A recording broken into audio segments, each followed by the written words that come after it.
Welcome to this inspiration series, where we explore using digital technology as a creative tool for all kinds of stage production.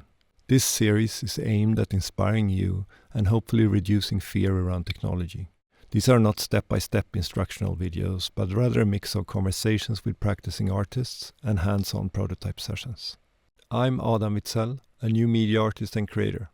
Hi, I'm Noah. I'm a trained dancer, but then I also do my own artistic work, exploring interactive performances or immersive experiences. How early did you bring in technology in your pieces? I rarely necessarily start from exploring on the technology. It's more like, how can I guide two people in VR at the same time with the same instructions, while also being in a sensorial exploration for each of them, and to give them space.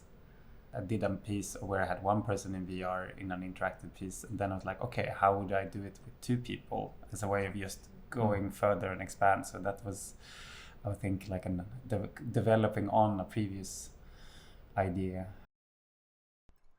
I want to explore how we can play around with the relationship between two people in a very kind of physical way. How can we play around with closeness and separation as a control input data?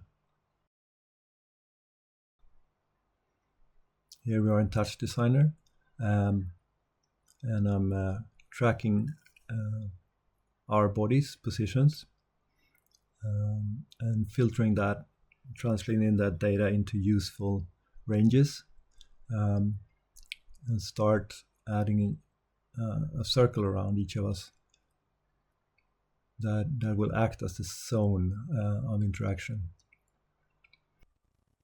And here I, instead of doing like the code version of the closeness to each other, I want to work more visually. So here I just take out the intersection between our circles as an image. And it kind of, this shape starts to inspire me a bit to try out different things. Here we are in Tool, and I'm taking in the closeness data and filtering it so it's a bit more smooth, more suited for controls. And I want to play around with these organic shapes that kind of intersect or blend into each other. So I'm starting to experiment with different methods of intersection and blending. I'm trying to find something that is very organic here and fits the theme a bit. And here I stumble on a lucky accident, which looks very organic and fluid. Let's add some backgrounds and make the image a bit more nice. And then I add an orbit camera that just auto spins and kind of moves in a bit more dynamic way. And add some chromatic distortion and blend that together to create a more lively image. Yeah. So let's see how this looks together. Yeah, I think this is interesting, and it also, I like the improvisational aspect where the way we did this also informed the form of it.